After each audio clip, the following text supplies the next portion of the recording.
How many of y'all have kids? I'm just curious. Here's what I need you to do.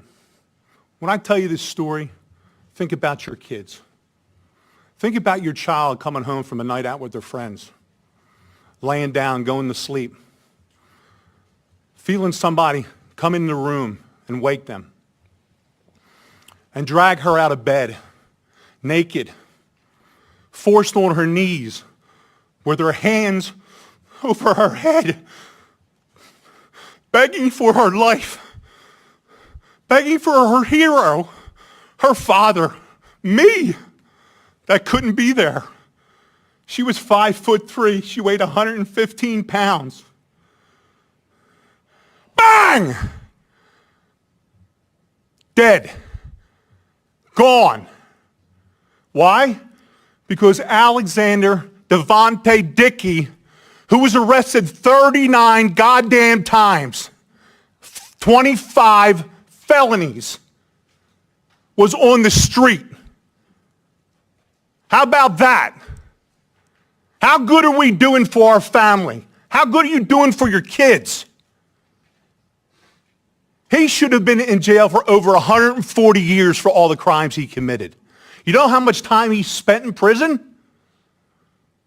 A little over 600 days in 10 years. He's only 30 years old. He was committing 2.65 crimes a year. Generally, I like to edit my videos. I like to make it funny. Even if the news is a little bad, I'm always trying to be positive. But this just broke my heart. So I just wanted to make a separate video on this. These news makes me happy that I don't have a daughter. Because soft on crime is so unfaithful to a faithful man that it seems like you only want to do something about it when somebody lost their lives. Because the moment I see somebody doesn't live with fear because there might be a consequence to their bad decision and they do it over and over and nothing is done about it and suddenly they go to 4, I find it surprising that if I act surprised, people are surprised that I get surprised. And usually it happens on the left. Since he was 15 years old, but nobody could figure out that he couldn't be rehabilitated. Well, you'd have to put him in prison to see if he could be rehabilitated. Isn't that the idea of prison? But no, my daughter wanted to be a teacher. She finally figured it out 2 weeks before she was executed. And I haven't heard a damn word from Byron Gibson in South Carolina. Not one word. 4 months, no communication. His biggest concern was that he was pissed off about my interview and how I made him look on the Fox News channel with Trey Gowdy. How pathetic is that? That we're letting our 22-year-old kid visiting friends. It's all she ever wanted to do was visit friends. And she literally was executed while on her knees begging for her life. Her name's Logan Federico, not Irina. And you will not forget her. I promise you. You will be sick and tired of my face and my voice until this gets fixed. And ladies and gentlemen, I can understand soft on crime. You want to be nice. You want to help. You want to give people second chances because we don't want to go to the old school system third strike rule. On the third strike you just stole or ate a pizza from the wrong person or go to prison for a wrong time. I think it's harsh. I don't want that either. But he got arrested 30 times. 25 felons. What I can find, it was burglary, larceny, drug-related, weapons violation, other felonies. What, murder charge? Oh, whoops, my bad.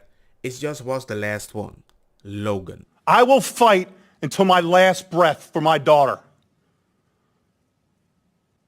You need to fight for the rest of our children, the rest of the innocents, and stop protecting the people that keep taking them from us.